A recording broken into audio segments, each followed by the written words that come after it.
Welcome, everybody. I think there's a lot of people from outside Greece here. Yeah? Welcome to Stalingrad.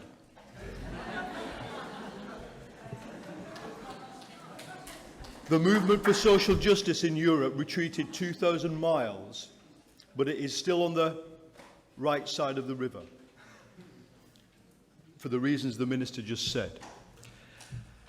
We know what a total defeat would be, and it would be the end of the left government. So we, Tariq, from a different generation than me, from the British Labour movement, but equally skilled in categorising defeats and retreats. We're really good at it. But I don't want to bore you with the subcategory of defeat or retreat that has taken place, because I think both of us have lived through probably the most shattering defeat for the Labour movement in any country, which is the end of the miners' strike in 1985. I can tell you, as someone who experienced that there is a difference. At the end of the miners' strike, the masses were defeated. Where you are now, those of you who have been involved in the social movements and indeed in the left parties that I've been reporting on, the masses are not defeated. What has been defeated is an illusion. And I think those of us who have lived through the rise of the Eurozone, the rise of the European acquis, the rules, the culture, the tripartite institutions of Europe, have lived through in the last week a shocking event, which it takes brain cells, human brain cells, a long time to adapt to. You know, if you are a skater or a skier or a swimmer, how ingrained into your body becomes the thing that you do every day if you keep on doing it. And the brain cells form themselves into a pattern that is very hard to rearrange.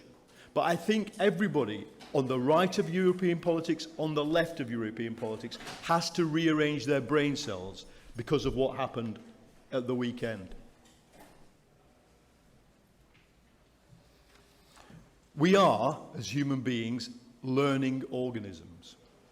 But what I've observed in reporting this, in reporting Hurricane Katrina, in reporting Gaza, is that people adapt faster than organisations. Organisational brain cells are very, very, very sclerotic. Organisations die quicker than they change their ways of thinking. And this is the great problem. I think those of you who are involved in the Greek left, I'm speaking here as a journalistic observer who tries to be accurate, objective, and independent of all the players in this game. Those of you involved in it are going to that is your main problem, that the people have learned faster than any of the organisations. So what did we learn? I think we learned that the Eurozone cannot tolerate democracy. That's not a radical thing to say anymore. That the Eurozone, and not just Germany, the Eurozone perpetrated an attempt at financial regime change. It gave us a lesson in what debt is. Debt is coercion.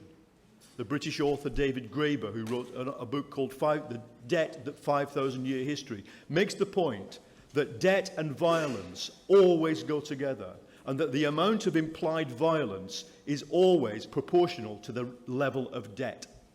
And that financial violence was done to your country this weekend. So democracy is not tolerable to this institution.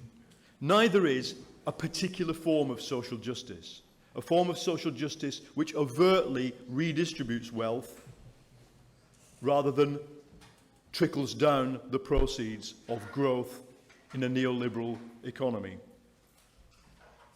So German workers have more social justice than Greek workers this morning, because the European institutions cannot tolerate a form of social justice from below. Can't tolerate fiscal expansion either. Those of you who are simply economists, you know that I have had many encounters with Varoufakis during this period, and Varoufakis comes from the centre. He comes from logic, in other words, towards leftism, rather than where many other people came from, tradition. And what the events of the weekend taught that generation of left Keynesian economists is that there is no future for fiscal expansion in Europe. That is to use debt, deficit spending, public spending, tax cuts to reorganize society, to grow faster, is not in the European toolkit anymore. It's not even in the toolkit for the most solvent nation, Germany, with its Schwarze Null policy. They must have a balanced budget, which means that they must have a depressed economy and low wages and poor social integration. Your brain cells have to adapt to this Europe. My brain cells are struggling, but I am trying. Because the most incredible thing about this Europe that emerged at the weekend is that it is a purely negative project. Many distasteful and unfortunate parallels have been drawn between what Europe has done to Greece and what the Nazis did to Greece in the Second World War. And I don't want to encourage those parallels at all. But there is one way in which the parallel is defied. Germany had a plan for Greece in 1941. Europe does not have a plan for Greece in 2015.